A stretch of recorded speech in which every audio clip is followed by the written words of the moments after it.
역대기 참 족보 읽는 게 참 어렵습니다. 예, 우리 또 족보가 이게 9장까지 족보인데 이번 주 이제 고난 주간이 이제 시작된 것 같아요.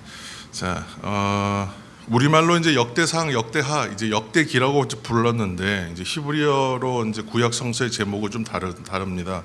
그래서 디브레 하야밈 이렇게 이제 원어는 돼 있고 그 시대의 사건들 또는 그 날들에 일어난 일들 이제 이렇게 해서 말 그대로 역사에 대한 이야기다, 사건들에 대한 이제 나열이다, 이제 이렇게 이름이 되어 있습니다. 역대기를 읽으면서 처음 만나는 어려움이 이제 오늘 실제로 이제 읽어보면 이제 발음도 어렵지만 내용도 더 어렵거든요. 굉장히 방대한 내용이고 축약이잖아요. 그래서 이제 이것을 이제 역대기를 읽을 때 좀 어려움이 있고, 역대기는 사무엘서하고 이제 열왕기에 대한 부록이나 어떤 첨언이 아니냐, 거기에 대해서 더 플러스하기 위해서 써놓은 보수하는 책이 아니냐, 이런 이제 좀 시각도 있어요. 근데 이제 그 실제로 이스라엘 유대인들에게 이제 어떤 책이 제일 중요하냐고 물어보면 이제 그 토라라고 하는 이제 모세오경 당연히 중요하겠죠. 근데 그리고 굉장히 중요하게 보는 게 역대기를 중요하다고 말한대요. 그래서 이 앞에 꼭 이제 우리 예전에 이렇게 그 족보를 가르치지 않습니까? 어르신들이 이제 자손들에게 족보를 가르쳐주고, 너는 이제 뭐 누구부터 몇 대손 뭐 이런 거 가르쳐주고, 이게 한자 쓰는 것도 가르쳐주고 그러는데, 그것처럼 이게 되게 중요하게 이 안에 앞에 있는 내용들을 중요하게 본다고 해요. 그래서 왜냐하면 이것이 이제 하나님께서 하신 역사다 이렇게 보기 때문에 그렇다는 거죠. 그래서 1장부터 9장까지의 이 족보인데 아담부터 시작해서 바벨론 포로 후기 시대까지의 사람을 총망라해 놓은 게 지금 역대기의 족보입니다. 이렇게 계보 또는 족보가 나오는데 마태복음에도 좀 나오고 창세기에도 나오고 이렇게 족보가 나오죠. 근데 족보로 시작하는 경우도 있고, 근데 왜 이렇게 족보를 나열하느냐? 이제 여기에 대한 이제 해석들이 좀 몇 가지가 더 나올 수 있는데 오늘은 이제 그렇게 길게 얘기하진 않고요. 이것은 하나의 하나님께서 메시지를 전하기 위한 방법이다. 족보를 나열하는 이유는, 예를 들어서 마태복음이 이제 족보가 있잖아요. 그 마태복음은 이스라엘부터 예수님까지가 이제 연결되어 있다는 것을 말해주기 위한 족보예요. 예를 들자면, 그러면 이제 역대기에서는 아담부터 시작해서 쭉 이어지는데, 이것이 이제 아담부터 시작된 역사가 이 역대기 현재 바벨론 포로 후기까지도 하나의 역사로 이어지는 것이다라고 이제 이 연속성을 얘기하기 위해서, 또는 어떤 뭐 정통성을 얘기하기 위해서, 이것이 옳다라는 것을 증명하기 위해서 나열하는 것입니다. 그래서 특이한 것이 좀 있는데, 읽다 보면 아까 좀 특이한 게 하나 있죠. 에서의 자손들이 나오는 거하고 에돔의 지도자들에 대한 계보가 나옵니다. 그래서 그거 좀 독특하고요. 그 다음에 이제 족보의 핵심인데, 이제 우리가 읽었던 것 중에 이제 4장까지 이어지는 내용이 유다 지파, 그리고 유다 지파에 소속된 다윗 왕조의 계보가 4장까지 이제 나옵니다. 역대기 족보의 구성 중에 가운데 위치한, 이 성경 읽다 보면 맨 앞에 중요하다고 할 때도 있고, 편집상으로 얘기할 때는 중간에 들어가는 부분이 중요할 때가 있는데, 이 지금 족보에서 중요한 내용을 중앙에다 배치해요. 지금 보면. 그래서 어떤 내용이 들어가 있냐면 다윗의 계보가 중앙에 들어가요. 정중앙에 위치해요.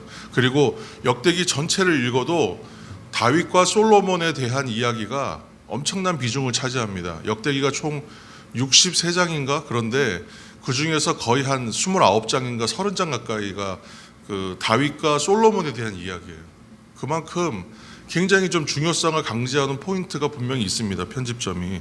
그 얘기는 일단은 몇 가지 이제 강조점들이 이제 읽어 나가면서 이제 저희가 이제 얘기할 텐데, 하나님께서 이제 통치로 이제 함께 하신다. 그런데 누구와 함께 하시느냐? 다윗 왕조의 리더십으로 함께 하신다. 첫 번째는. 그리고 예루살렘의 제의들 있잖아요. 제사, 예루살렘 성전에서 드리는 제사들 가운데에 하나님이 함께 하신다. 거기다 이제 권위를 좀 더 부여하기 위해서 이렇게 하는 것이다 라고 이제 해석할 수 있습니다. 그러니까 9장에 걸친 긴 족보를 통해서 보여주는 것은 역대기 당시에 그 그 어떤 리더십이랄까 이런 것들이 다 정통성이 있는 것이다. 곧 하나님의 뜻을 받들어서 행하는 사람들이 제사장들이고 또 왕조로는 다윗 왕조이고 하나님이 계시는 곳은 예루살렘 성전이다. 이것을 이제 강조하기 위해서 그렇게 배치했다. 지금 이게 이제 학자들은 그렇게 봅니다. 그런 의미에서 보면 이제 무엇이 중요한가 좀 이제 장들의 좀 매이기보다는 전체적인 부분에서 좀 조망하면서 읽으면 역대기는 좋을 것 같습니다. 그리고 오늘 이제 본문에 해당하는 내용 중에서 발견하는 것은 이 이제 인류의 역사를 거슬러 가서 아담부터 시작하잖아요. 그러니까 역사를 서술할 때에 어디서부터 시작하냐면 아담부터 서술을 해서 이제 시작하는데 이것을 이제 왜 이렇게 했느냐 좀 생각해 보면 우리가 얼마 전에 읽었던 예레미야서에서 그 어떤 예레미야의 이제 소명에 대한 얘기할 때 예레미야 선지자를 어떻게 소개하냐면 그가 이제 모태에서 짓기 전부터 하나님께서 성별하여 그를 열방의 선지자로 세우셨다. 그렇게 이제 그 사람을 규정해 주잖아요. 그것처럼 지금 이 사실들을 밝혀낼 때 어디로 가냐면 아담까지 가는 이유는 이스라엘을 하나님께서 인류의 시작과 더불어 그러니까 창조하실 때부터 이미 이스라엘을 택하셨다. 그 얘기를 하시고 싶은 거예요. 이 족보를 통해서 하는 얘기는. 그러니까 그 이유는 열방 중에서 이스라엘을 그렇게 이제 태중에 이미 지어지기 전부터 이전부터 내가 선택하여 성별하여 그들을 정하였는데 그것에는 그럼 뭐가 있어요? 목적이 있다. 이 얘기를 하고 싶은 거죠. 그래서 한 장을 읽어야 되는데요. 말씀을 출애굽기 19장 한번 찾아보시겠습니까?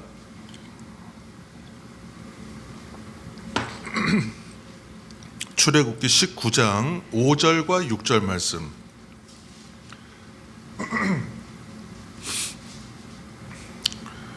오늘 이제 이 말씀 읽고 이제 이 얘기만 하면 될 것 같습니다.